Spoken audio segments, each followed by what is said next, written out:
सच्चिदानन्दरूपाय विश्वोत्पत्त्यादिहेतवे तापत्रयविनाशाय श्रीकृष्णाय वयं नमः।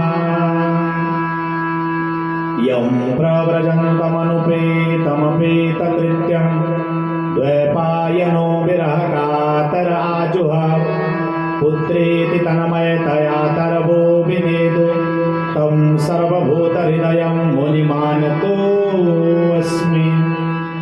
निगम कल्पतरुरगलितं फलं शुकमुखादमृतद्रवसंयुतं पिबत भागवतं रसमालयं मुहुरहो रसिका भुवि भावुकाः। बोलवान के बिहारी लाल की। भगवान के द्वारा इस दिव्य श्रीमद् भागवत महापुराण के माध्यम से भगवान महामुनीश्वर सुखदेव जी के द्वारा, भगवान वेद व्यास जी के द्वारा प्रथम स्कंद के इस मंत्र के माध्यम से ये बताया गया है कि ये जो श्रीमद् भागवत महापुराण का दिव्य फल है, ये निगम कल्प तरोर गलितम, निगम वेदों को कहा जाता है। नितराम गम्यति बोध्यति इति वेदः। ये जो दिव्य भागवत जी है, इसके जो मंत्रों का संग्रह है श्रीमद् भागवत महापुराण के,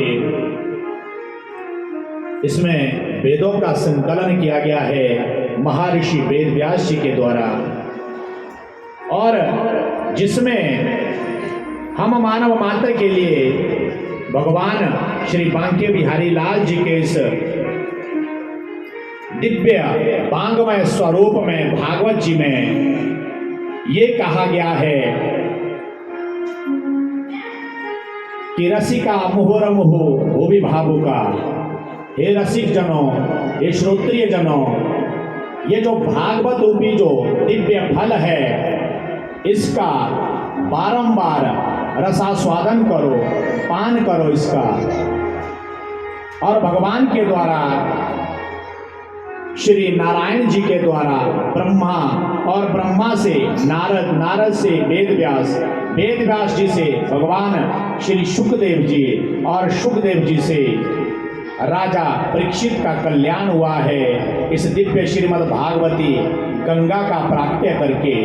और राजा परीक्षित के द्वारा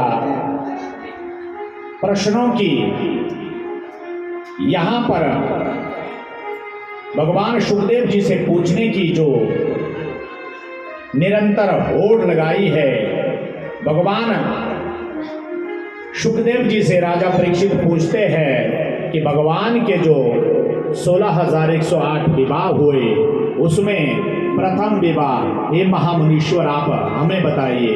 तो भगवान सुखदेव जी के द्वारा बताया जाता है कि भगवान के जो प्रधान है वो अष्टम विवाह हुए। उनमें सर्वप्रथम पिछले कल की कथा में भी हमने श्रवण किया, भगवती साक्षात माँ लक्ष्मी का स्वरूप रुक्मणी जी का विवाह भगवान बांके बिहारी लाल जी के साथ हुआ। ये भगवान जी की प्रथम पत्नी है, और इनके जो है साक्षात धृष्टद्युम्न जो महापराक्रमी परम ऐश्वर्य और सुंदर भगवान है, भगवान श्री कृष्ण और माता रुक्मणी से इसका जन्म हुआ। और भगवान का दूसरा जो विवाह है, 17 जीत के राजा के पास एक संयमंतक मणि थी जो सूर्य के समान ददीप्यमान थी, और यह मणि नित्य 8 भार सोना देती थी। भगवान ने